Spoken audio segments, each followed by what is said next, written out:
Hello, folks. Welcome back to World War II TV and the first of a double bill today. And it's rather complicated because we're interrupting our Normandy coverage to do our Bagration Eastern Front week, but we're interrupting our Bagration week to take ourselves to the Pacific 80 years ago. So have you got that? We're going 3 steps back. But anyway, 80 years ago last week, the fifth and final major carrier versus carrier battle took place in the Philippine Sea.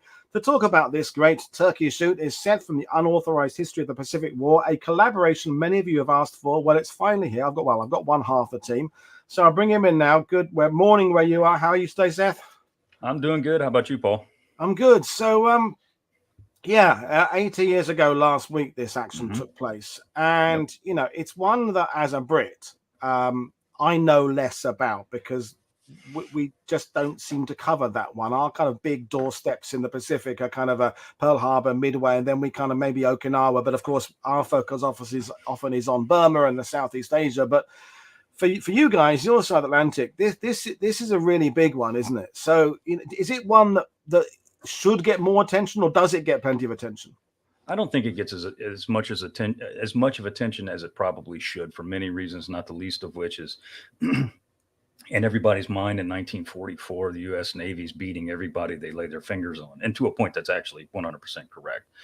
But the sheer size and scope of this event, of the Turkey Shoot is how it's lumped in. It's Battle of Philippine Sea, of course. It's a 2-day event. The sheer size and scope of it is just ridiculously huge, and it overshadows, really, in my opinion, any other carrier battle with the exception of Midway. And the only reason I say Midway is because Midway was climactic, but this is huge, man. This is a huge battle. No, definitely. And it presents that era that we're gradually talking about as we're covering the 80th anniversary, as you said there yourself, where the Allies are starting to get maybe not plenty of everything, but the kind of limitations in terms of logistics that everybody was facing 2 years ago. I was talking to John, for example, last week about the aerial battle of Guadalcanal, when they haven't even got enough tents to sleep in, let alone spare parts for aircraft. By 44, a lot of those general issues have kind of been at least addressed, if not fully accomplished. Is that a fair statement? For the most part, yes. For the most part, yeah. I mean, Phil C is a direct result of Operation Forager, which, of course, is the American invasion of the Marianas Islands. And if you look at the size and scope of that whole operation, and I'm talking about the invasion of Saipan in June of 44, it's freaking massive, man. I mean, the amount of material that we bring and the logistical train that comes from the United States to Pearl Harbor all the way over, it's nuts. It's absolutely mind-boggling to think that we could do this in 44 and we couldn't touch this in 42. So yeah, it's a huge operation. Absolutely tremendous. For the Americans, I would put it on the scale of Normandy. And in some ways, if you look at the logistics for the United States, it's far more impressive than Normandy ever was, just by the amount of material and the distance that we had to move this stuff. It's incredible. Well, that's one of the things we often do on this channel, is when we talk about the Pacific, we just remind people how fucking far away everything is. I'm in Normandy, where when I go to the Allied beaches, I can't quite see the UK. It's 85 miles away, but I know it's just over the horizon. Just there, yeah. We're talking about hundreds, thousands of miles, and ships just going endlessly back and forth with supplies. And there's Australia, there's the USA, there's all these other areas that are involved in just the fundamental logistics. But it's also, I think, from my slightly naive point of view, I think sometimes we often forget that the Japanese are still, although they're on the back foot globally, they are still trying to be on the front foot. I mean, they're still planning in things into Burma and India in 44. They're still kind of hopeful that they can turn a corner, just like the Axis are in the East and the West. They're not out of the fight yet. So remind us what the situation is, kind of, as we get into the spring of 44. What's going on kind of contextually in the Pacific for both sides? So, what you just said about the Japanese is 100% correct, because the reason Philippine Sea happens, the reason that this carrier battle happens, is because the Japanese have planned for the better part of a year now to mount this or execute this massive naval response to any American incursion into the Marianas, the Palaus, or anywhere in that general region, because they were well aware that if we get into this area and we capture some of these islands, specifically the Marianas Islands, that's going to open up their homeland for strategic bombing, which of course it does. And I think, you know, John Parcel's a good buddy of mine, and we talked about this very thing on our show, on my show, and it's you know, he came up with a really good hypothesis that I think is beautiful, and it said, you know, after Battle of Santa Cruz in October 42, he called it halftime in the carrier war of the Pacific, and it's completely true, because both sides, the United States and Japan, had ravaged each other to pieces, and the Japanese had been beaten to such a pulp in terms of aviation losses, naval aviation losses specifically, their carrier pilots, that it took them this long, until June of 1944, to rebuild their carrier aviation cadre. And because we killed them all in 42, you know, I mean, it's, if you look at the numbers, it's staggering. And it was just such a huge waste of manpower. I don't want to say waste of man, but a huge loss of manpower in 42, that it took them that long to accumulate and train these people to get them to fly off of aircraft carriers in 1944. Oh, and by the way, it took them a long time to build aircraft carriers, you know, the Japanese specifically, I'm saying. And in that same amount of time, the American industrial behemoth is starting to gain speed in 42 and even in 43. You know, we're not, you know, again, people in their mind, they have this thing wrapped around their head that says, you know, on December 8th, 1941, the day after Pearl Harbor, we just started pumping material out. It didn't work like that. Not at all. You know, we didn't start seeing the influx in the Pacific specifically, the influx of American, you know, industrial power really until now, until June of 44. And it's kind of hard to believe, but that's the God's honest truth. You know, even for Operation Galvanic, when we invaded Basio, and, you know, Battle of Tarawa is the more popular name, the Pacific Fleet had to borrow ships from the Atlantic to let Galvanic happen. You know, we didn't have the material. 1944, June specifically, we do. And not only do we have the men and material, we have the ships. And by ships, I'm talking about warships. Yeah. And of course, we're talking about Task Force 58, which is, you know, we like to call it the Big Blue Fleet. But it was just all powerful. I mean, and I say this all the time, and it's hard to comprehend. It's hard to fully explain. But I mean, this was a world-beating force. And I mean, it was the most powerful naval force ever put to sea, and probably ever will have put to sea. It's absolutely incredible. Yeah, the picture you got up right there, it's just part of Task Force 58 at anchor in Ulithi. I mean, look at the carriers in there, for crying out loud. And that's not even all of them. You know, that's only a fraction. And that's just the carriers. That's not the battleships. That's not the cruisers. That's not the destroyers. I mean, it's incredible. It's absolutely incredible. And each one of these carriers is carrying, you know, 80, 90 plus aircraft. So, I mean, it's a world beating force. The Japanese, you know, when we do battle with them here in Phil Sea, you know, they bring a lot to the table. They really do. I mean, they bring a whole lot of aircraft and ships to the table. And I got the numbers here. I mean, they were expecting to launch over 450 aircraft into this event. They bring 1, 2, 3, 4, 5, 6, 7, 9 aircraft carriers into this event. You know, Taiho, Shokaku, Zuikaku, Junyo, Hiyo, Ryuho. You know, I mean, it's incredible the amount of forces that they're able to mass, but we just double it almost. It's unbelievable.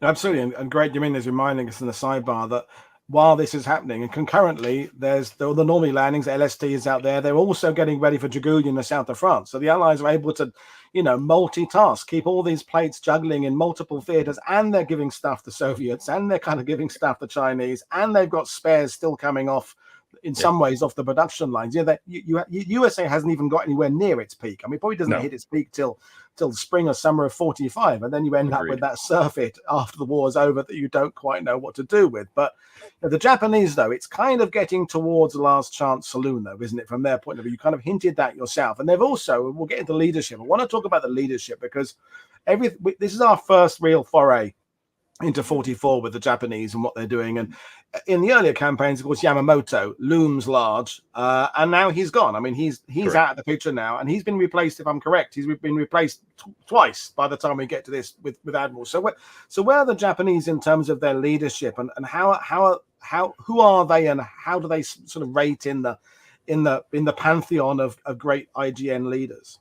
So they're adrift at sea, honestly. If you really want to put it, if you want to put it mildly, they really are. Because Yamamoto, of course, gets killed on April 18th, 1943, a year after the Doolittle raid, ironically enough, and he's replaced with a guy named Koga Menichi. And Koga, Admiral Koga, was highly intelligent. He was a very highly thought of, admiral.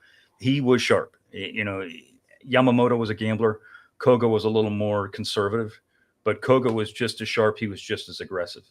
A little more close to the vest, maybe, but he was a very, very aggressive admiral, and he was very highly thought of by not only the Japanese, but by the United States as well.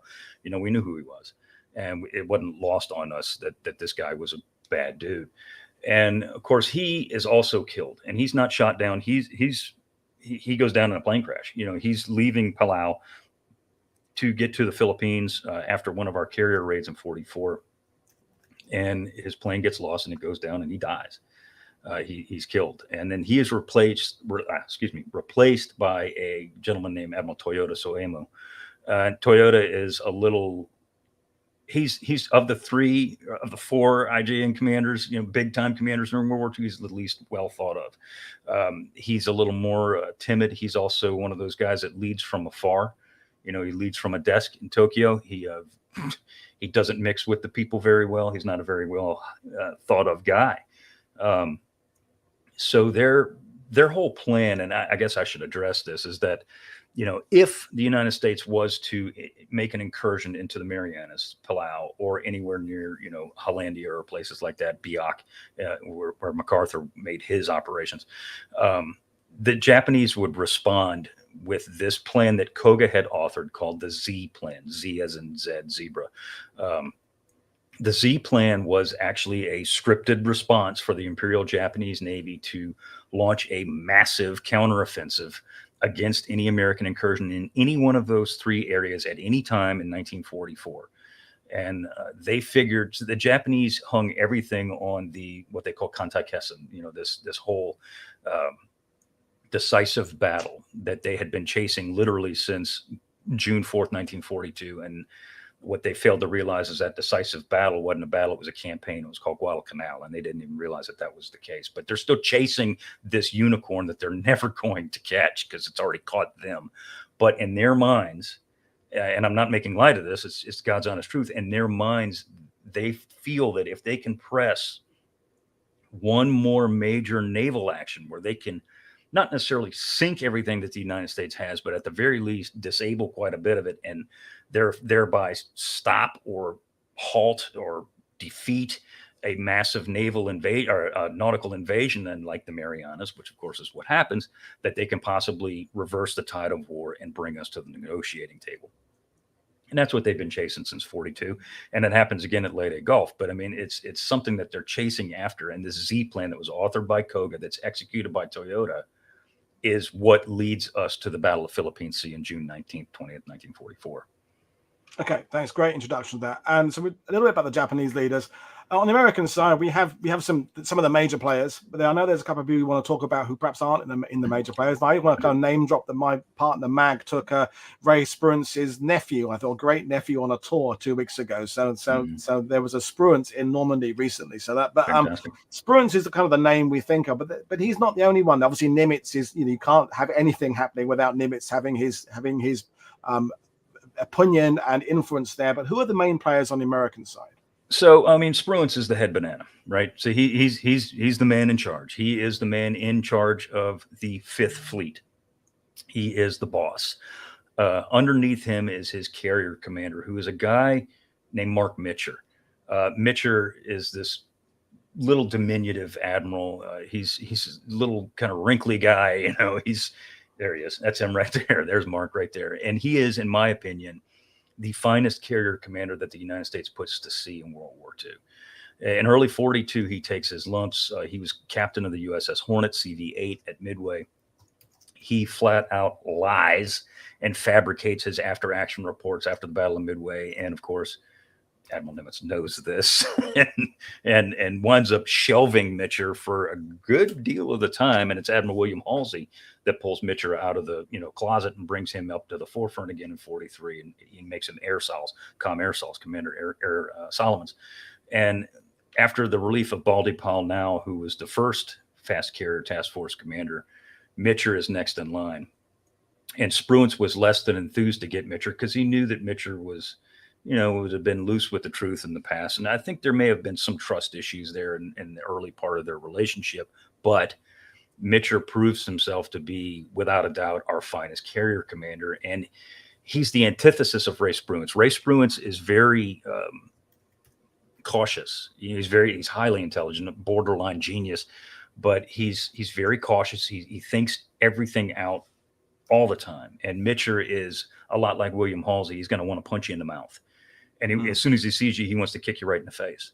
And that plays a huge role in what happens here over the time period that is Philippine Sea. And we can get to that here in a little while. But, it's all about Ray Spruance has to make the final decision as to when or if to release the American aircraft carriers to go after the Japanese once they're sighted. And of course, Mitcher's like, let's go right now. And Spruance is like, well, let's wait. And of course, this leads to a big controversy that, might have let the Japanese fleet slip away at one point. Well, I'd like to get into that, obviously, but I can't help because that's what I do, bringing things back to Normandy. Because by 44, there's this idea that the corner has turned. The end of the war is in sight. So now it's like we don't have to necessarily take the risks we were taking 2 years earlier. There can be a little bit more, not caution, but kind of trying to bring as many guys back home. Use steel, use artillery in the ground wars, use weapons, and not take the risks there. And yet at the same time, there are other people going, no, but now's the time. Now when we have the advantage, now's the time to press it on home. You're kind of into that whole broad front or narrow front idea in Normandy, or what the Soviets are doing, pushing west. So what's your take on this era? The war is the end is in sight, but it's like you've got to get that balance between risk and reward, haven't you, at this point? You don't want to start losing things willy-nilly, but yes, you've got to press it home. So that's where Spruance is dealing with that kind of broad issue, isn't it? Exactly. Yeah. So, his orders, Ray Spruance's orders for Operation Forager, which of course is this we're talking about right now is the invasion of Saipan, is, with his Task Force 58, the big blue fleet, he is to protect that invasion beachhead. Yep. That's his job. And those are in the man's written orders from Admiral Chester W. Nimitz. Those are his orders. But if the Japanese are to present themselves for a fleet battle, it is desired that he could potentially go after them. But ultimately, his job is to protect that beachhead, which he takes that very, very literally. In other words, I'm not leaving this area. I don't care who the hell's coming down here. My job is to stay here, and I'm staying here. And we will defend this area. We're not going to attack. And I think I have an issue with that decision for multiple reasons, not the least of which is that Task Force 58 was not the only American task force out there. It wasn't the only American warship force out there. Admiral Jesse Oldendorf had his battleships out there what they call them the OBBs, the old battleships that were used to shell Japanese emplacements on shore. And backing those guys up, there was, admittedly a small escort carrier force. So there wasn't like the beachhead would have been untenable, or undefendable. But Spruance was very concerned about the fact that the Japanese could do an end around, use the carriers as bait, a la William Halsey Leyte Gulf later on, and swing around in the back end and hit the invasion force. But again, he had a force there to, at the very least, blunt it, maybe not stop it, but throw a hand in their face and say, hey, back off a minute. And Mitcher knew that, he was aware of that. And it's not like Spruance didn't know, but he was just being overly cautious, in my opinion. And Mitcher was saying, to himself and to his subordinates, he's like, we've got all this power in Task Force 58. We know the Japanese are coming. Spruance knew they were coming for 2 days because they'd been sighted by submarines multiple times. And it's like, we know they're coming. Let's go get these people now. They don't know, they know we're here, but they don't know where we are. So let's go hit them now and knock this out and end this thing right now. Mitcher thought that if they had the upper hand and struck first, which of course is the basis of carrier warfare, whoever strikes first usually has the upper hand, they're going to knock these carriers out, and we might be able, not end the war, but bring it on a little bit faster. If the Japanese don't have any aircraft carriers and they theoretically don't have any naval power, then what the hell can they do? And Spruance didn't see it that way. He saw it as like, my job is to protect this beachhead, and by God, that's what exactly we're going to do. And it drove Mitra up the wall. Well, that's a brilliant explanation. And I'm reminded, of course, there are people watching this, including myself, that aren't quite as hot on the Pacific and carrier battles as other people are. So Great Dominion made another comment about the fact there are different types of carriers. So for those who don't know, fleet, light, and escort, and they can be put together in different types of force. So a layman's brief guide to the types of carrier the US have at this point of the war, if you Yeah, no mind. problem. Yeah, no problem. So exactly to your point, there are three types. The escort carrier, the CVEs, are what you see during the battle off Samar, Leyte Gulf. These are what's called jeep carriers that are basically, they're only there to perform anti-submarine patrol and to fly air support for the ground forces. They are not there to fight the Japanese mobile fleet. Can they? Yes, as we see in 1944 in October, but that's not what they're there to do.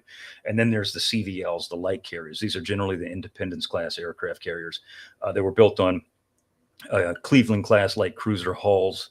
These things are fast. They can do upwards of 32 knots. I don't know exactly the top end, but they can fly, and they can keep up with the big girls. And then, of course, the big girls are the Essex class fleet carriers. And then, of course, you have Enterprise, my favorite ship of the war, that's also a fleet carrier. So you have this huge force of, just for Task Force 58, you got your CVLs, and you have your fleet carrier, fleet carriers, Essex class, and Enterprise herself. And, within that massive Task Force 58, you have task groups. There's generally 4, sometimes 3, it just depends on the time, but usually 4 task groups. And those task groups are broken up, usually 2 big carriers, 2 light carriers, sometimes 3 big, 2 light, sometimes 3 light, 2 big. It is what it is. And it fluctuates. But generally, that's how these forces are broken up. So each one is similar in terms of power, striking power, and defensive power. So that's how the carriers were broken up in the Pacific. Brilliant. And you mentioned submarines earlier, because again, to bring things up to kind of 1944 level, this is when the Allies have the upper hand in various areas. They're gradually pushing their air power closer and closer to Japan. They've got their submarine fleet, maybe hasn't even reached its peak yet in terms of its success, from my limited understanding. Whereas earlier in the war, it was still kind of building up. The Japanese are losing everything. Everything the Allies are getting better at, the Japanese are getting worse at. Aerial intelligence, the supply lines, maintenance. We've talked about with people like Stan Fisher on our channel and other people about how much better the Allies are, the Americans are at repairing, and they've increased all the different trades on their ships to have specialists doing everything. So the US are kind of getting into their stride about how to manage these task forces compared to the earlier part of the war. Again, is that kind of a fair comment? Absolutely, yeah, it is. And the fast carriers, and that's what it's called, the Fast Carrier Task Force, really starts to cut their teeth in late 43. Well, they do start to cut their teeth in late 43, late October, November, December, into January, especially around the Marshall Islands campaign in February 1944. That's when they really start to hit their stride in terms of operational, just efficiency and the amount of aircraft we can get in the air, how fast we can form up our groups. And too, also the tactics and the technology have advanced in such a way for the United States Navy that, John Parshall and I always we make fun of the fact that the Japanese as a society are obsessed with Godzilla, and they have no idea what type of force they're about to run into here at Philippine Sea. They're going to run into a Godzilla-esque style monster that they don't even understand. They have never seen a force this powerful or big, because, when you look at 1942, the carrier forces that the U.S. are putting to sea in the Guadalcanal campaign, maybe 1 or 2 carriers. That's it. And we've got over a dozen. So, they haven't seen anything like this. And in 1942, we're intercepting their inbound strikes, at distances of 35, 40 miles. Now we're hitting them at 75, 80, 100 miles away from our fleet. So they can't even sniff our fleet before we can tear them apart. And of course, that's what happens here. And, they are completely unprepared for this. They don't have any military intelligence in terms of how we have evolved. And we have been practicing this type of thing on them since November 1943. By June 1944, we've got this down to a fine science. And I mean, it's unbelievable the amount of efficiency and just aerial operations that are executed by 58 just on June 19th alone. It's ridiculous. Wow. So let's remind ourselves what's going on. So you said the Japanese have got a standard boxed up package plan to do in the event of the Americans doing something. The fleet there has got this opportunity because they've got an understanding of what the Japanese are going to be doing. So take us to June the 19th and how it starts off. So, I have to preface it by, you mentioned submarines. And of course, we knew that we had an inkling that the Japanese were going to probably respond with their carrier force to this invasion of Saipan. And of course they do. And we send we send submarines out there to find these people before they get to us. And that's exactly what happens. And we can get into it later. But I mean, the submarines, in particular, play such a huge role in this event. They wound up sinking two of the Japanese carriers, two of the fleet carriers, by themselves. They actually do more damage to the Japanese fleet per se than does Task Force 58, but that's another story. But on June 19th, Mitcher, or rather, let's go back June 18th. Mitcher knows that the Japanese are coming. He just doesn't know exactly where or when or exactly where they are at that precise time. He sends out scouts. They just don't have the range to find the Japanese at this point. The American carrier scouts don't. Spruance sends out some, I think the PBY Mariners, if I remember correctly off the top of my head, that are long, very long range scouts to flying boats to go find the Japanese. And they do, but the Japanese find us first. And Spruance makes the decision, by not letting Mitcher run. He basically puts Task Force 58 in the United States Navy on a defensive stance before the battle even starts. And this is what drives Mitcher absolutely bananas, because he's a very aggressive guy. And he's like, how can we start a battle on the defensive when we got all this ass whooping behind us? Let's go do this and get this over with right now. So, but he's got to follow orders. Spruance is the boss. So overnight, he puts all of his strike aircraft in the hangar. He puts his SB-2Cs, his SBDs, his Avengers, everything goes in the hangar decks of the carriers. And he tells every single carrier in his fleet to gas up and arm all of your Hellcats, get all your fighters on the deck. As soon as these people come at us in the morning, we're going to go after them. And that's exactly what he does. He launches his fighters. He launches several waves of American fighter aircraft, F-6F Hellcats, early in the morning to intercept anything that's coming out. And actually what it is, it's a combat air patrol, a CAP that's out there. And the CAP is ready to go when the first Japanese come through. And those first Japanese come through at about 05:50 in the morning. They wound up finding the Americans and they start launching. The Japanese start launching, and our CAP is up and we're waiting for them. Also, a huge part of the Japanese plan was not just carrier launched aircraft. It was aircraft to be launched from the islands of Guam, specifically in Rota as well. They were going to play a large part in this fight too. And over in the days preceding, and this is something I left out, is that Task Force 58 just ravages that land-based air power. So the Japanese admiral in charge of their fleet, a guy named Ozawa Jizaburo, has no inkling that the Japanese land-based air has been just annihilated by the American aircraft carriers in the days previous. So he's counting on these guys to participate in this battle and attrit the American carriers long before his people ever get a hold of him. And that just doesn't happen. He has no idea. There's no communication. He has no clue that this is happening. So when he launches his first, it's a big foobar. It really is. It's really screwed up. The Japanese admiral who's in charge of the land-based air is a guy named Kakuta. And Kakuta is known throughout the Imperial Japanese Navy to be a heavy drinker. And it's actually thought that he was blasted during this time and failed to send out the proper messages. And the messages that he does send to Ozawa are like, yeah, man, everything's good. Yeah, we're winning.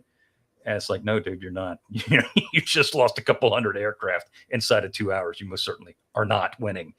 And Ozawa is, completely bereft of any actionable intelligence. And early in the morning, we've got aircraft up from Bunker Hill, Bellawood, Yorktown, Hornet, and Cabot. That's just 5 aircraft carriers that we have aircraft up waiting for these people as they're coming in. This is it's a harbinger of things to come for the day, because as the Japanese are coming into the area in which they think the American fleet is. Now, granted, the American fleet has been sighted, but not by these guys. American radar, specifically on board the battleship Alabama, USS Alabama BB-60, which is about 2 hours from my house in Mobile, Alabama. They pick up the Japanese coming in on her radar at 0950 hours. It's about 50 plus bogeys, distance 120 miles, bearing 265 true. So these guys are coming in. They're coming in towards the American carrier fleet. So, you know, they got the hot dope. The Americans have the hot dope. They're ready to strike. Mitcher is based on USS Lexington. He's on CV-16. That's his flagship. And all the fighter director operations for that day are coming through USS Lexington. And so a lot of the accounts that we have from this battle, specifically personal accounts, come from Lex because it was a hotbed of activity. One of the guys that I have a picture of, essentially, is a guy named Alex Vrashu. He was a friend of mine. He was, there he is, that was in there. That's one of the most famous images of World War II that was taken on the afternoon of June 19th. Alex Vrashu was a fighter pilot. He was already a fighter ace. He'd done a tour on USS Intrepid, CV-11. Intrepid gets a torpedo, and he goes, you know, he's about to go home, and he kind of wrangles his way aboard USS Lexington to fly with VF-16 and Paul Bowie.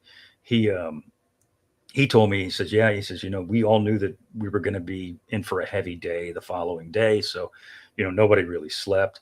It was, you know, everybody was excited because as a fighter pilot, you knew this was going to be a fighter pilot's day. You're hoping that you get, you know, a good aircraft. You're hoping that you get good targets and you can do your job. And when the Japanese fighters are spotted on radar and the 1st American Combat Air Patrol sees them, there's a prearranged call that is sent out, and it's "Hey Rube," R-U-B-E, "Hey Rube."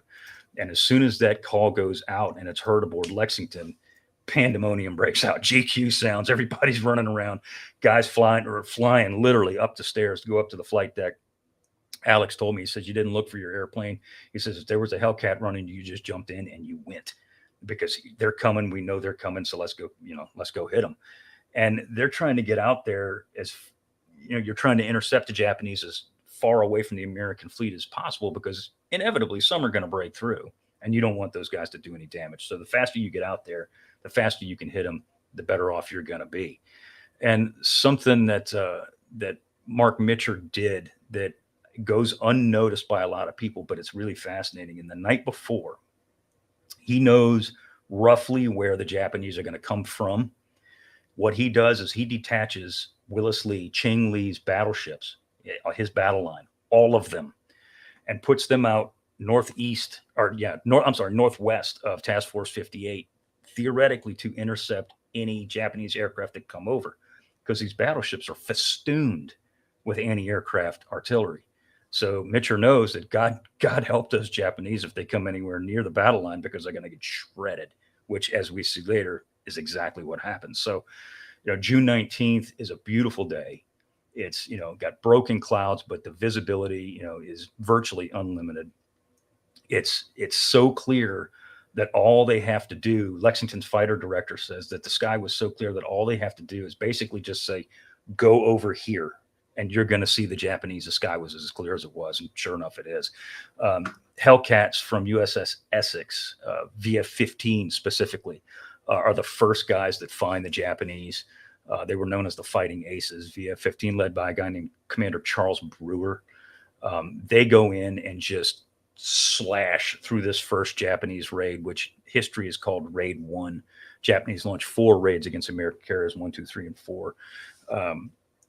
Brewer gets in there, and with his wingman, they claim 4 kills apiece in the slaughter. You know, and it's a harbinger of things to come, because in a span of 8 minutes, just 8 minutes, VF-15 drops 20 Japanese aircraft in 8 minutes. 20. Wow. And I mean, and it just keeps going on and on and on. Over the next 30 minutes, other squadrons piled in on these guys from Raid 1, Bunker Hill, Hornet, Cowpens, and Cabots. All of their Hellcats tear into these Japanese. Princeton's VF-27 gets in there in the last minute. These guys just absolutely annihilate these Japanese Judies and Jill aircraft, attack aircraft that are coming into the American fleet. And the thing that's weird about this, and this shows the disparity in the pilot training, is as these torpedo bombers and dive bombers are just being absolutely shredded by the American fighters, the Japanese fighter escort, for the most part, are doing S-turns over their flock as their flock is getting just chewed to pieces by these American Hellcats. Now, you transition that to 1942, those Japanese Zero pilots are going to be all over those Americans. These guys don't have the training. They don't have the aggressiveness. And frankly, they don't have the tactics, and they don't have the airplanes. The Japanese Zero, while still a good airplane, was nothing compared to the F-6F Hellcat. And, they did not have the skin to get down there and tangle with these Hellcats. And these Hellcats just absolutely shred them. I mean, they just shred the Japanese attack aircraft. What remains of Japanese Raid 1, as it's called, does exactly what Mitcher was hoping they would do. They blunder really into Willis Lee's battleships. And, South Dakota, Indiana, Alabama, Massachusetts, Washington, North Carolina, all the Iowa, New Jersey, all these big girls just light these people up. I mean, just the amount of anti-aircraft fire is ungodly. By the time it's over at 10:52, 42 of the original 69 Japanese aircraft launch had been shot down. 13 of the original 69 had mechanicals and had to turn back for the Japanese carriers or land on one of the land bases. So 42 of the 69 are blasted out of the air inside of less than an hour. And that's just the first raid. So jump in on that, Seth. Yeah. Is that the failure of the IGN to understand the anti-aircraft capabilities of these ships? Or Yes. is it a kind of a suicidal kind of banzai charge thing? We don't care anyway. It's failure of intelligence. It's a failure of intelligence. Yeah. And I mean, the thing is, again, in 1942, the Japanese run into American fast battleships and their anti-aircraft defense exactly twice. Once at Eastern Solomons with USS North Carolina, and once at Santa Cruz with USS South Dakota. And in both instances, both of those battleships just light it up. When North Carolina opens fire at Eastern Solomons, she's trailing Enterprise. And Enterprise's captain actually radios via TBS, talk between ships, to North Carolina, asks the ship, "Are you afire?" Because they're putting out so much anti-aircraft fire. It's mind-boggling. Nobody's ever seen anything like this before. And the few Japanese who survive this, which are very few, in 42, one has to imagine that maybe they tried to pass that information on, but probably weren't able to, because even if they survived those battles, they're probably dead by now. So the Japanese have no earthly idea the amount of anti-aircraft weaponry that we have aboard these ships. And a battleship's always an enticing target. So it's like a moth to a flame. You're going to go there. And when they go there, they're not ready for what is unleashed on them. I mean, they don't have any inkling what is about to befall them.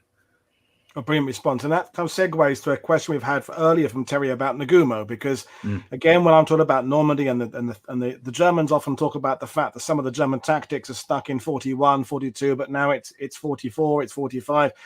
Would the same generalism kind of apply to the Japanese, that they're kind of stuck in what they were able to do 2 years, 3 years earlier? And Nagumo, is he kind of part of that era where he's sort of out of touch and just unaware of what the Americans can now bring to bear?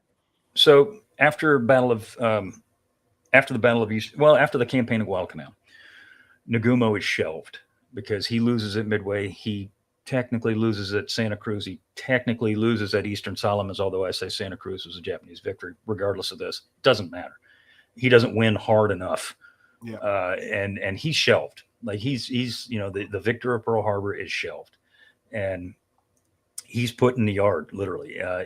During this event, Nagumo is actually ashore in Saipan. Yeah. He's in charge of the land-based naval forces. Nothing to do with naval aviation. He's in charge of. He's the head banana on Saipan, but he really doesn't do anything. And, he has no effect at all on this battle whatsoever. And to your point earlier, or what you just asked, rather, the Japanese, have they learned anything? Yes, to a point. Um, my friend Tony Tully says that, the Japanese by 1944 look at this and they say, okay, let's take everything that worked in 44. I mean, everything that worked in 42 and do it now. And everything that didn't work in 42, let's not try and do that again. Right. So, I mean, it makes perfect sense. But, and when you see like the way they do conduct their carrier operations when they're doing their launches, they tend to do that to an extent. Their damage control after Midway does evolve because, of course, that's how the carriers at Midway go kaboom, is because of, A, they're smothered, and B, just poor Japanese damage control. But, they do evolve to an extent, but their offensive tactics against the American carriers are virtually the same thing. They're just doing it with more aircraft and new pilots. And it goes back to what I was saying before about Godzilla. And I'm not trying to be funny, I'm being serious, is that they've never seen a beast like this before. They don't have an inkling. They're used to fighting Enterprise and maybe Saratoga. And that's it. Enterprise is still there. And she's got about, 12 of her best friends with her. So, I mean, they're not even remotely close to wrapping their minds around the strength and power of this force. And I'm just saying the defensive power. I'm not even talking the offensive striking ability. I'm saying the defensive power, which includes, of course, the Hellcats and the aircraft suites on all these ships, not just battleships either, by the way. Brilliant stuff. And we've got a couple of questions about aircraft as well. And again, if you want the full detailed, complicated version of the Pacific, then go and check out Seth's own channel that he runs with Bill. The link is in the description below. But for us kind of generalists here on World War II TV, William asked, did the Hellcat have a significantly longer range than the Wildcat? And we've talked about some of the kind of 42 engagements, in fact, fairly recently. I mean, and from my understanding, Hellcat has kind of been brought in to specifically counter the Zero. Is that right? Yeah, to a sort point. of. So, yeah, kind of. So there's that myth, that when we captured what we call Koga's Zero, is a Zero that was found in the Aleutians, that the Hellcat was based off of the information we divulged from that airplane. That's completely untrue. Okay, well, we like myth busting. Now, I fall into the trap there. I did that deliberately, folks. I was asking that to make myself a dumb person, so you don't have to, folks. but no, I mean that's a common myth. It really is. It's a common myth, and the Hellcat was actually under development long before we ever captured that Zero. By capturing that Zero, it helped us refine the Hellcat, but not design the Hellcat, if that makes any sense. So, Hellcat was already designed under production. Hadn't been released yet, but it was under production, and the capture of that Zero helped us tweak it, shall we say. It makes it a little easier to see, it tweaks it like that. Did the Hellcat have a longer range? Yes, it did. And you'll see, by later on in the war, I'm talking like late 44. Well, actually, specifically after this event, after Phil C, the American loadouts on their carriers, specifically the fleet carriers, shift significantly. We have less dive bombers, we have less torpedo bombers, and we have more Hellcats on our loadouts on our carriers because the Hellcat can kind of do everything. The only thing it can't do is carry a torpedo. That's why we still have the Avengers aboard. But the Hellcat can carry rockets, it can carry bombs. It's a strike aircraft. It really is. It's a multi-purpose strike aircraft. And it's a badass fighter plane. It really is. It's an incredible fighter plane. Brilliant stuff. And we also had another question about about how many rounds the Hellcat could carry and how long would it last. And also, Stephen asked to add to that question, did they carry a certain load when it came to attacking the Japanese instead of straight ball ammunition, tracer, etc., etc.? So how long can it fire? What's the ammo mix? I have no idea how long it could fire. Well, there we are. I don't have a clue. But all fighter aircraft in the American inventory had tracer. It wasn't all tracer. It's kind of like an automatic weapon, like a belt-fed machine gun. You're going to have, every third or fifth one is tracer, because they're still walking that fire. And if you look at any of the gun camera footage in the Pacific, I mean, you see the tracers. I mean, they're blatantly clear, and they're walking that fire. And most good fighter pilots, most good fighter races, like my friend Alex Rashew, David McCampbell, people like that, would climb in so close behind the Japanese that you couldn't miss. But I mean, look at the gun camera footage. You see these tracers walking in, So Well, we're being told 20 to 30 seconds, and There you go. so the other thing that dovetails nicely with the tactics and the methods employed, because again with John Bruning last week, it's in 42 off Guadalcanal, the Marines they're inventing it. They haven't been in training very long. They haven't flown in the aircraft very long. They're inventing combat techniques as they take off from that hellhole on the island. Now by 44. There is obviously a doctrine. They've learned from their experiences. There's been some successes. There's been some bumps in the road or bumps on the waves on the sea to carry on the naval pun there. But what's the base? Obviously, you're just saying they're bringing all these guns to bear. They're very flexible. They just attack everything they can see. But is there kind of a basic principle that the American carrier aircraft are employing at this time? So it's almost like you were reading my mind, man. It's a perfect segue to talk more in depth about Alex Vrashew. So he's a product of this system. He is a product of the system. Alex is, one of these guys who joins the Navy early in the war, or right before the war. He becomes a fighter pilot. He's sent out to the Pacific, and he is recognized immediately. He doesn't see any combat initially, obviously. He's recognized immediately for being a hot stick. That's what the Navy called him. He's just good. He's just got it. He is put under probably one of the better fighter pilots of America's naval cadre in 1942 and 43 and early 44, a guy named Butch O'Hare. Edward Butch O'Hare, of course, Medal of Honor recipient from early in the war. Alex is put in Butch's squadron, VF6 at the time. And Alex, again, he's just a good pilot. He just has that. He has that natural ability. And Butch O'Hare realizes this. They go up and they do mock dogfights, and Alex quite often, as a matter of fact, gets the better of O'Hare. And Butch says out to Alex, he says, "Look, you're really good, but there's some things you could learn." And of course, Alex is like, "Well, you're the man. Show me what to do." And that's exactly what happens. So these American fighter pilots, not all of them by any means, not everybody was an Alex Vrashew, but he specifically, and others like him, like David McCampbell and people like that, Brewer that I was talking about earlier, they're taught by these guys who learned in 42 and who made it up as they were going along. And like just John Bruning's a friend of mine too, like John was talking about on your show earlier. The guys in 42 are making it up as they're going along. Yeah, there's tactics.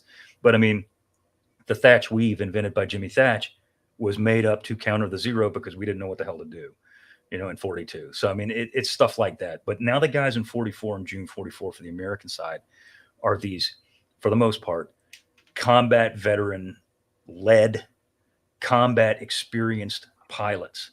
So you've got these guys that have just, hundreds and hundreds and hundreds of hours behind the stick of a Hellcat in combat, not just, in training, in combat.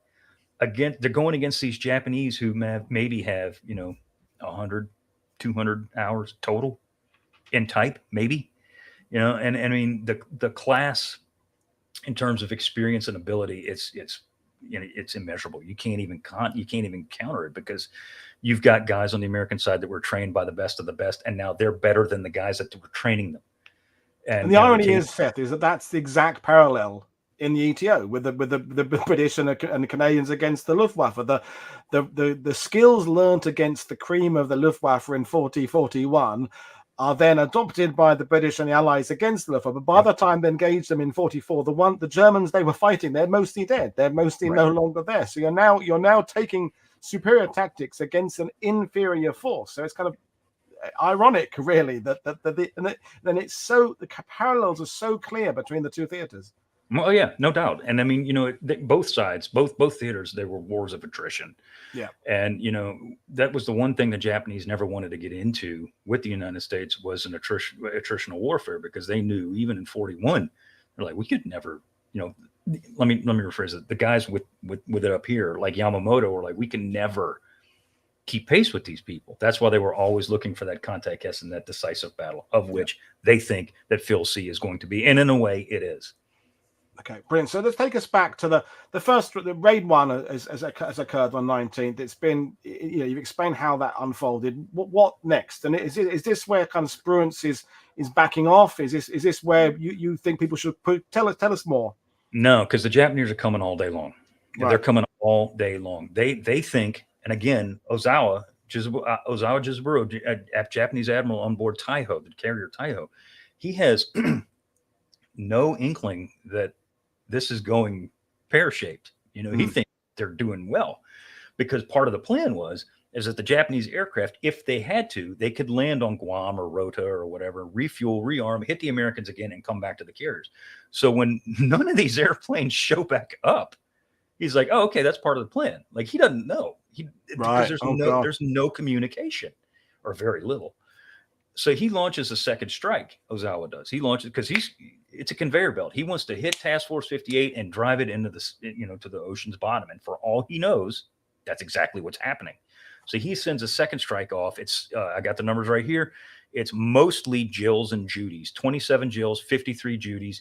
Each of these Judy dive bombers armed with a 1,000-pound bomb. Some 48 escort fighters are also there. Zeros, obviously. So I mean, this is a big strike coming in. Lexington's radar, USS like the flagship, picks up the raiders at about 11 o'clock, 11:07 to be exact.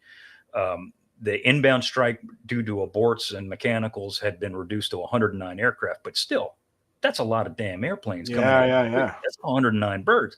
So, I mean, this is tremendous in terms of like 1942 standards. It's massive.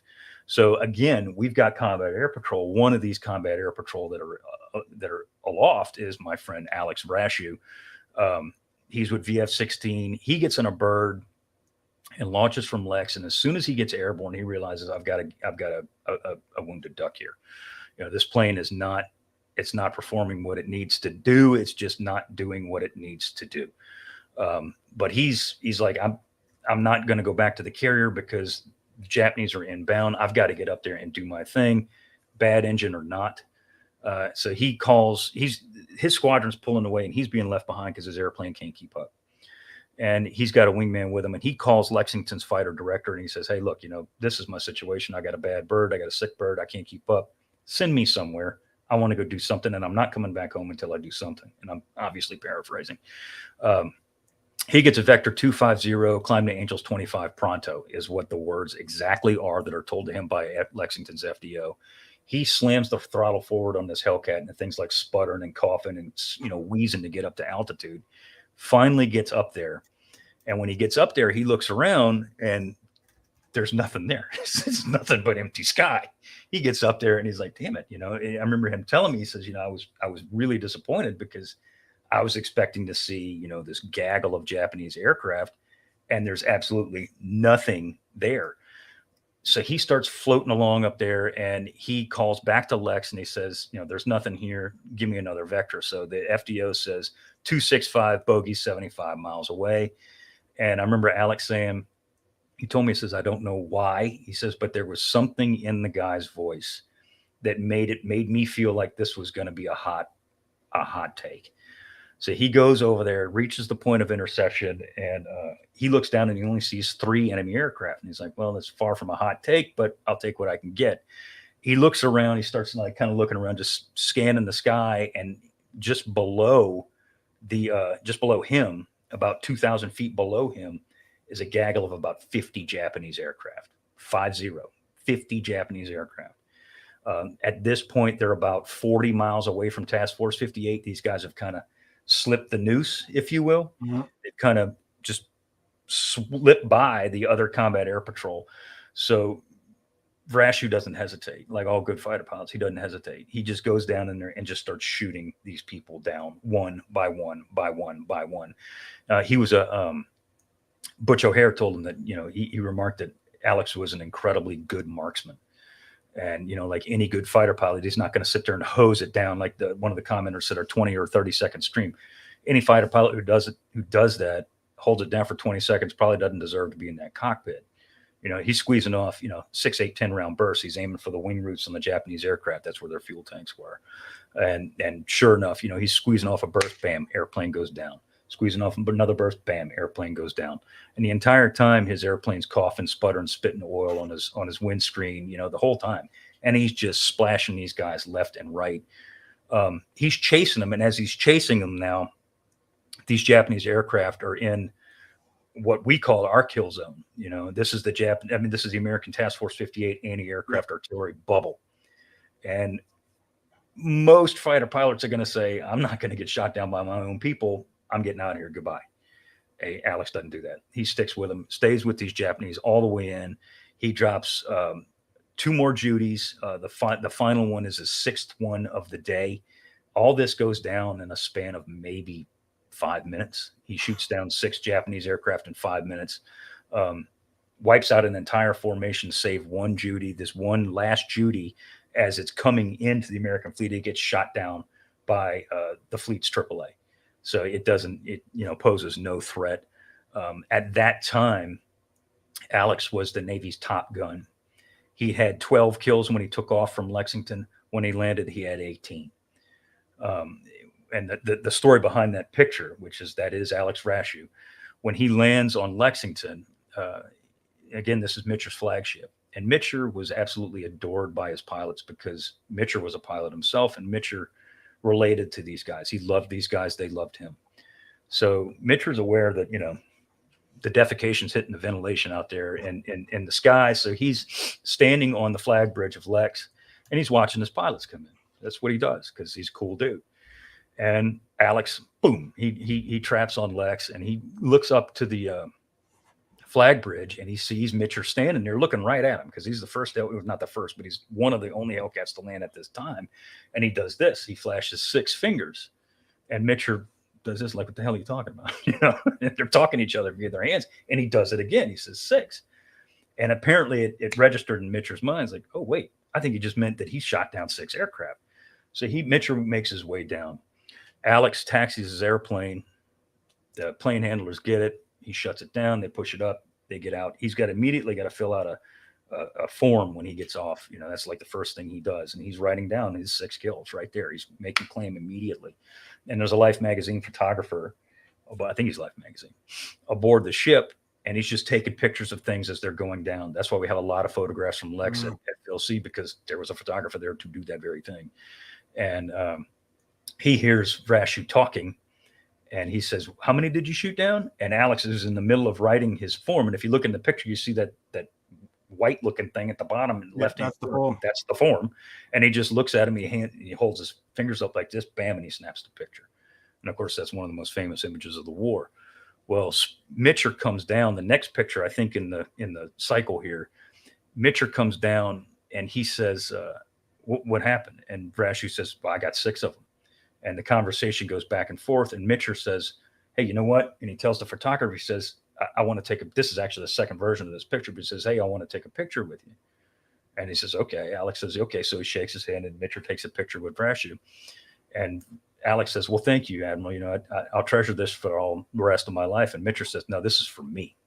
I want to remember this is for me. So they actually reenacted it. That's the second version of that same photo. But Mitcher was so impressed with Rashew's, ability and skill that he went down there and, took his picture with him and all this other jazz. Really cool story. But overall, Raid 2 is absolutely annihilated. Of the 109 aircraft that are attacking or trying to attack the American fleet, 97 of them are shot down.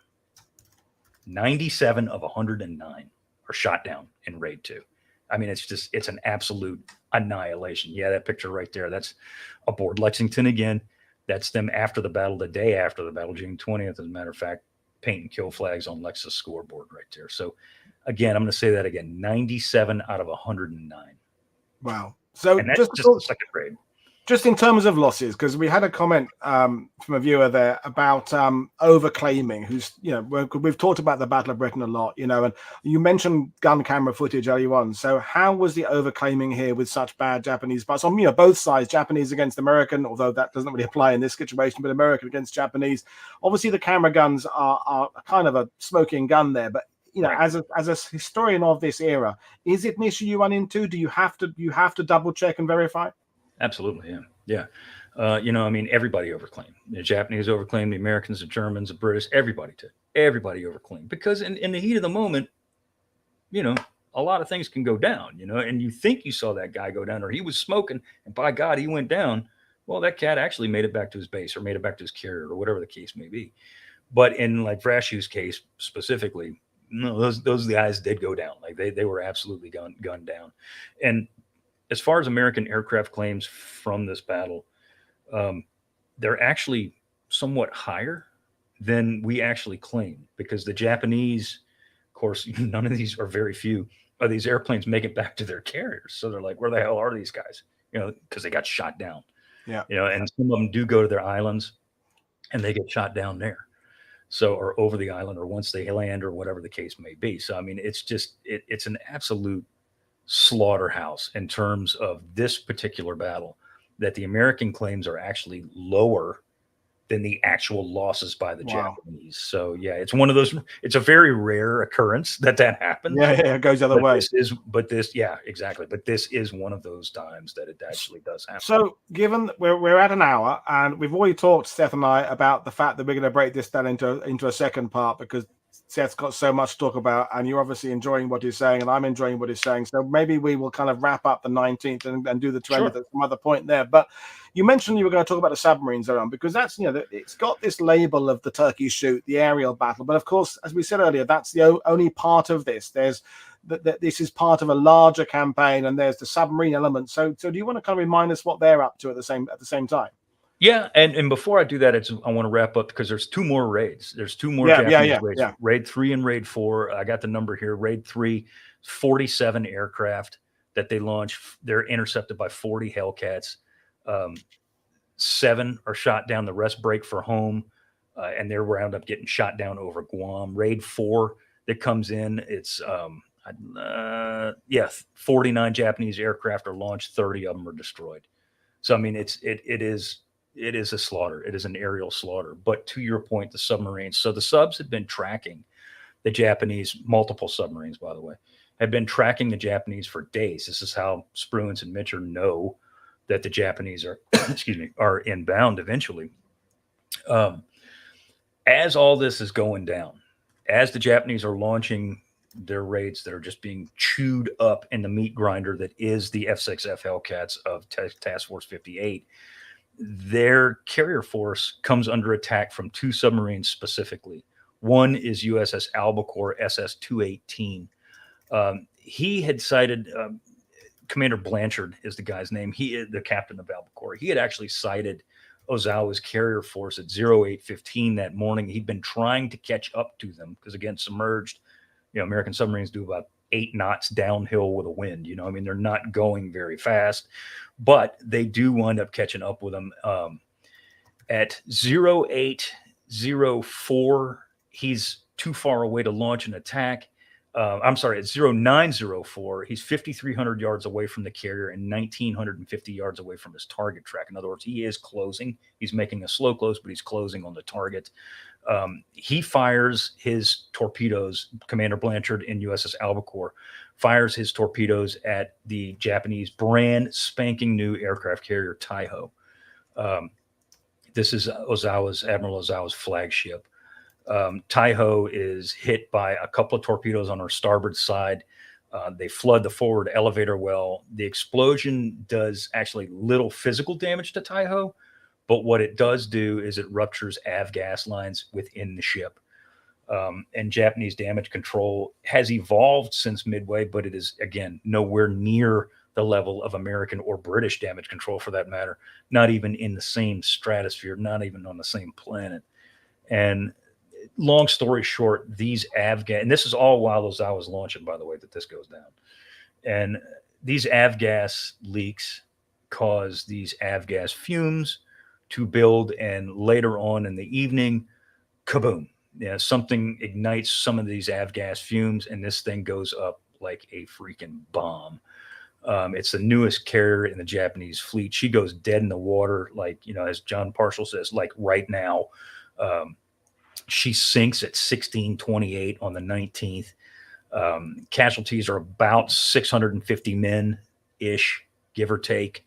But it's a earth-shattering loss for the Japanese on June 19th. This is before the Americans even having a chance to launch a carrier strike against the Japanese fleet. So this is the sub attack that's doing this. Not to be outdone by Albacore, Herman Kostler's boat, USS Kavala, which is a museum ship, and I forget where, but she's still around.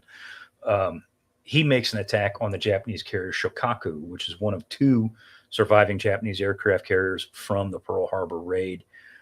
From point blank range of about 1,200 yards, Kostler pumps fish all six of her bow tubes into Shokaku. Shokaku gets hit by 3 of these 6 torpedoes, all on her starboard side.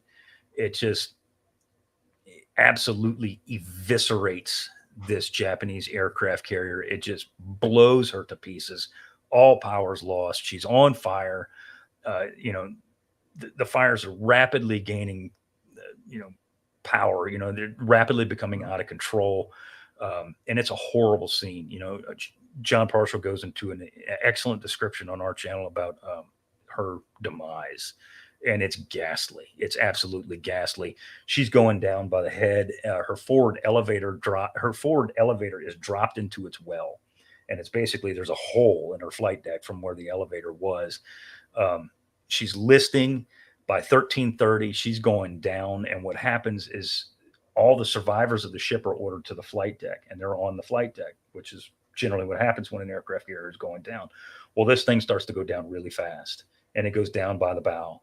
And a bunch of these guys that are on the flight deck slide down the flight deck into the open forward elevator well on Shokaku, of which it is a fire. So these guys are burning to death. It's just a horror show. Total casualties on Shokaku alone are 1,263 men killed just on Shokaku.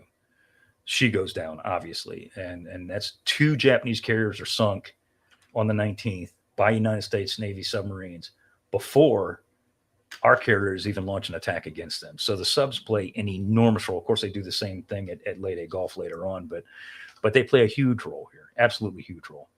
No, thank you. And we've had James Scott on talking about the submarines and how they are. People still are kind of forgetting what a huge impact they had, especially on the amount of people involved in them. The submarine fleet in terms of personnel is kind of minuscule in some ways, drop in the ocean, pun intended, compared to a carrier, but they're absolutely responsible for just astonishing amounts of sinkings in certainly the second part of the war, but also earlier. Absolutely. Yeah. Ironically enough, I talked to James Scott yesterday. Oh, cool. Well, we seem to know the right people, which is good. So let's look at a couple of the photos you sent me, and then we'll do some questions again, because you did send these photos. So let's look about what you wanted to say about these. And we've got a few what ifs and sort of alternate history questions to deal with. So what are we looking at? So these guys here, this is Air Group 10, and these guys actually play more of a role tomorrow on June 20th than they do today on June 19th. This is Air Group 10 aboard USS Enterprise. This is Air Group 10's second tour on the Big E. Air Group 10 was aboard Enterprise during the Battle of Santa Cruz and the latter part of the Guadalcanal campaign. The Grim Reapers are the fighter squadron, one of the coolest fighter squadron name of all time in the U.S. Navy, in my opinion, the Grim Reapers.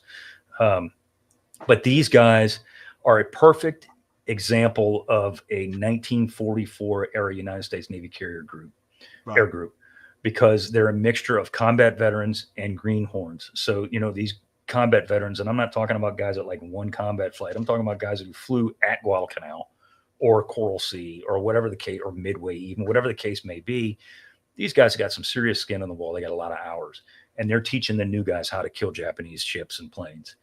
And so you've got, a group like Air Group 10, and I point them out for multiple reasons, not the least of which is they were probably one of the better, not the best, but one of the better for sure, air groups in the U.S. Navy in 1944, because of that combat cadre, new guy mix, that the new guys, even though they hadn't really seen a whole lot of combat, probably had more experience than the Japanese who had seen combat, if that makes any sense. Yeah, brilliant. So, well, I mean, I look forward to talking about them on a follow up to this. But I've got to. You mentioned Alex earlier on, and I think one of the things I wanted to ask you earlier was the Pacific War in terms of aviation and the carriers and the ships. It often told from that leadership point of view. It's what was Nimitz thinking, what was Spruance, what was Halsey, and the same kind of thing from the Japanese side. And we do the same with the British fleets out there.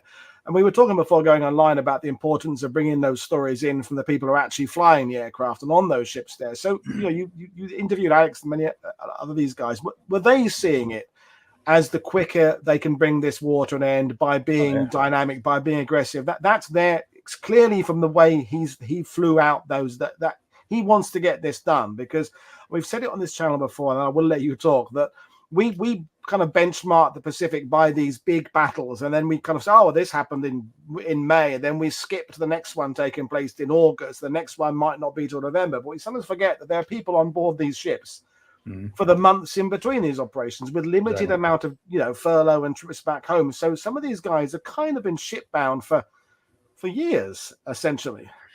Yeah, I mean, if you got a blue jacket, you know, if you got a sailor, you know, aboard Enterprise, let's just use her for an example because she's a good example. This thing had been at war since December 7th, 1941. Yeah. I mean, literally since the friggin' first day of the war. And yeah, she'd been home a couple times to get battle damage repairs and upgrades and refits and overhauls and all this other jazz. But you know how many times she'd been to the United States since 1941? Once. So, you know, you got your blue jackets that have been aboard, a great many of them, since 1941 or at the latest 42. You got guys who've been on these ships, specifically Enterprise or even some of the battleships. They've been aboard these things for 2-3 years or more. Sometimes if it's an older ship like Enterprise, they got guys on there that have been on there since 38. So, I mean, you know, this is their home. And as far as the aviators are concerned, you know, we did a really good job in 43 and 44 and in 42 of rotating our carrier air groups out. So as to not burn these people out. However, at this stage of the war, June 44, and you're going to see this really big in October 44 during Leyte Gulf, is that we're proceeding at such a frenetic pace. We, being the United States Navy, are proceeding at such a frenetic pace that, frankly, even though we're rotating the carrier groups out, you know, like Air Group 10's going back home, they go home in July, and another one comes aboard on Enterprise in July, Air Group 20. But then these guys, they don't get any rest. You know, and we made the point talking about Leyte Gulf, and I know that's not what we're talking about here, but it's applicable, is that just because you're not flying combat does not mean you're not flying. You're flying, if not every day, every other day, because there is, in each task group, there's at least one, if not two, what they call duty carriers. And those carriers have the duty for that day to perform anti-submarine patrol, combat air patrol, whatever the case may be. So or both. Or all, and these guys are flying all the time. And I mean, I'm not talking like 30 minutes, you know, hours, 4, 5, 6, 7 hours at a time. So, I mean, these guys are worn slap out, and the pace that the war is progressing, and it's only picking up that pace. These guys get virtually no relief. They really do. They get virtually no relief by October 44. And it all starts here in June, but by October 1944, these guys are smoked, man. I mean, they're done. They're exhausted. No, good point. It's like the fact the bomber command crews, when they're not actually doing operations into occupied Europe, they're doing mine laying but they don't always get counted in terms of what they're doing. It's just because you're off your primary duty doesn't mean you're not heavily involved in secondary duty, and it's still, you know, lots of physical effort, lots of mental agility that out there on you know, flying. So yeah, good point there. But we've got a couple of kind of scenario questions for you, so we'll do that. So for Seth, do you think if Yamamoto was alive, he would have been able to understand just what they were now up against and push for different tactics, or avoiding the decisive battle strategy that you brought up earlier? No. Okay, that's a nice. We love a nice, simple answer like that. I don't, because Yamamoto was so aggressive. You know, he was easily the most aggressive CNC of the combined fleet of the war.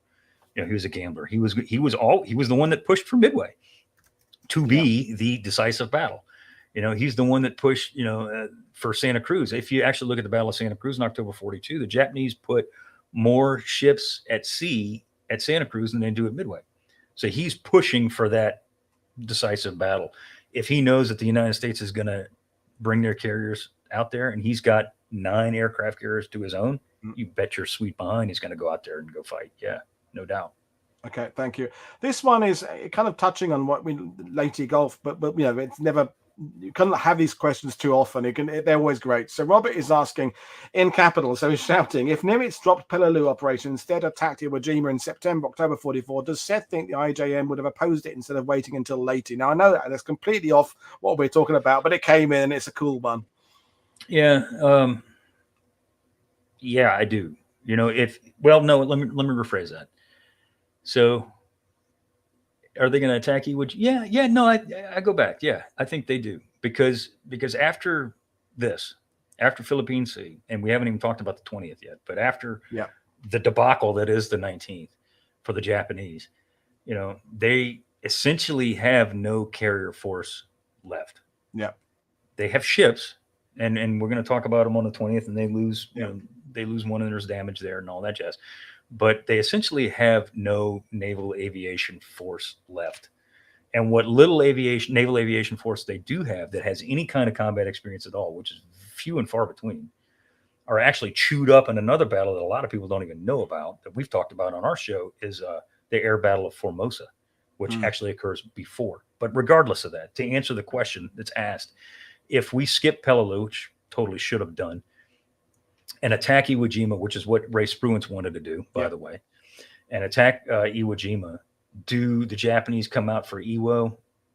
I think it's a pretty good chance that, yeah, they do. I really do, because you figure this would be, let's just say September 44. Yeah, I think they do, because Iwo Jima is a hell of a lot closer to the Japanese homeland than the Philippines are. But that's just, that's a big guess. Okay, thank you. And we had the comment that even if Yamamoto had been around, he would have still been defeated by the fact the Allies have magic and better sailors and better pilots and better crew and more experience. This is this tipping of the scales we were talking about earlier. All those things remain true no matter who is in command for the Japanese. And the Japanese can't magically create more experienced pilots and more carriers and more ships. That they're going to have the resources they have. And the Allies, again, we said it earlier, are only going to get more and more stuff. So the writing is on the wall. It doesn't matter when and where. Again, parallels with the ETO and the East. The final battles are coming. It just may not be quite where we thought they were going to be, but they are coming. But to kind of set things up for the fact you're going to come back, hopefully, and talk about the 20th. We did those 4 raids on the 19th, but does it stop at when night falls? Is that when things stop? Because Peter asked, any thoughts about the cost-benefit ratio of the strike beyond the daylight? Seems the Turkey Shoot and submarine sinkings had already inflicted enough damage on the Japanese for 1 day. So should there not have been a 20th? Is that a stupid question to ask? No, that's not a stupid question. I mean, it's going to happen. It's going to happen because the American Carrier Fleet Task Force 58 is built it's an offensive force. Yeah. It's built to hunt the Japanese down. And by the way, we now know they're nearby. They got to be, because these friggin' airplanes have been coming at us all damn day long. So they got to be around there somewhere. Later that evening, we do find them. And once we find them and then lose them and then find them again. That's a whole nother story we can get into. And that's what leads to the mission Beyond Darkness. But regardless of that, Mitcher asks Spruance that evening, the evening of the 19th, because, I mean, he knows, Mitcher is fully aware, and Spruance knows too, that we have just shellacked the Japanese this day. I mean, we have just annihilated these people. I don't care how many carriers they got out there. There's really no real way they can have that many more aircraft left. They just can't. I mean, I'm sorry, but we just killed, several hundred of your airplanes. There can't be that many more left. So Mitcher requests permission from Spruance that night to go after the Japanese. And Spruance is satisfied at this point that, okay, we know, or at least we have a very good idea of where the Japanese are. We know they're not going to come around and hit Saipan's beachhead. So, all right, buddy, go on the hunt. Go hunt. Brilliant stuff. And I'm glad you mentioned Saipan there again, because we must take into consideration this is all part of a larger contextual battle that's going on at the same time that you addressed earlier. But before we bring this show to an end, anything else about the 19th that you think you haven't said that you would like to, that didn't come up with the various questions and comments? I do, yeah. And this is something that again, my good buddy John Parshall brought up, that when he said it, when he told me the first time, and we do a lot of yakking before we record any of our shows, much like, I mean, we'll talk for a half hour before I ever hit record. And I probably ought to record some of those conversations because they're pretty damn good. But regardless of that, he said, he says, yeah, I've thought about it. And he says, the losses here by the Japanese on the 19th, all these fighters and these dive bombers and these torpedo planes and what's left of the cream of the crop of the IJN's Imperial Naval Aviation Force, leads directly to the kamikazes. And when he said that, it was like a light bulb going off in my head. I'm like, yeah, you're 100% right. And he is. John was 100% right in that. And he says, he usually is. Oh, of course, yeah. But he says, after that battle, IGHQ, Imperial Japanese Headquarters, looks at this and says, it's foolish to put money and effort into training these aviators only to have them slaughtered by this big blue Godzilla out there that's, by the way, we ain't stopped it, and it's going to keep on trucking. Yeah. So let's figure out another way to hurt these people. And we don't have to put the time and the effort into training. We got the airplanes and we got the people. We don't have the time to train them. What can we do to hurt these people? And it leads directly to the execution, the deployment, whatever you want to say, of the kamikaze force in October 1944 off Leyte Gulf. Wow, that's a real big thing for me to think about as we go into the next one there. But I just, when you were thinking about, you were saying about you talking to John Marshall and Tony Tully early on, and John McManus and James Holland, I was thinking, if you put us all together in a room and Drakenir fell, wouldn't that be the cure to perpetual energy? Wouldn't you better just cook the world up? I know Drac too, yeah. I know Drac too, yeah. And that's it. That's the energy problem sorted. Just kind of somehow tap into that. Either that, or I say, when John and I get together, that we talk really long. Like if you look at our videos where he is with us, they're in excess of 2 hours long. Because we're just sitting there running and running and running. We'd probably suck all the oxygen out of the room.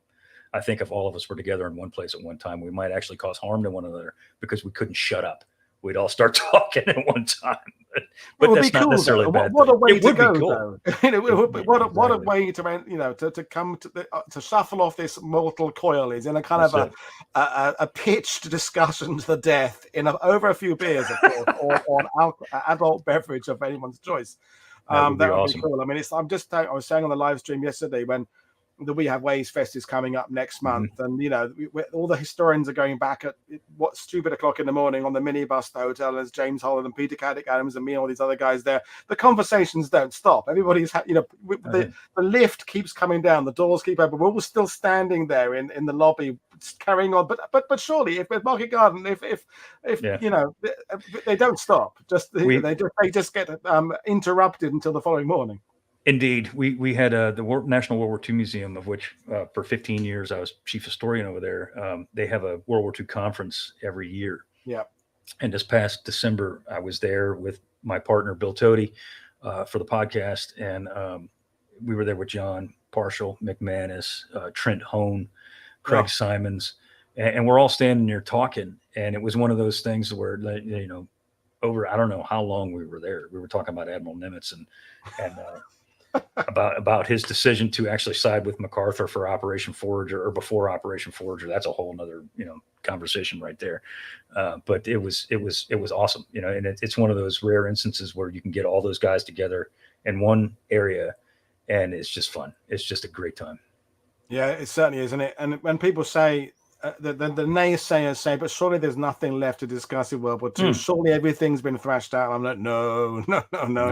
There's lots more to talk about. There's lots more debates to have. There'll be new research coming out. There'll be a new generation of historians, turning things on a 180 and giving us all things to think. And that's all for the better. We don't want to be stuck just believing the books we read 40 years ago. We want to keep going out there.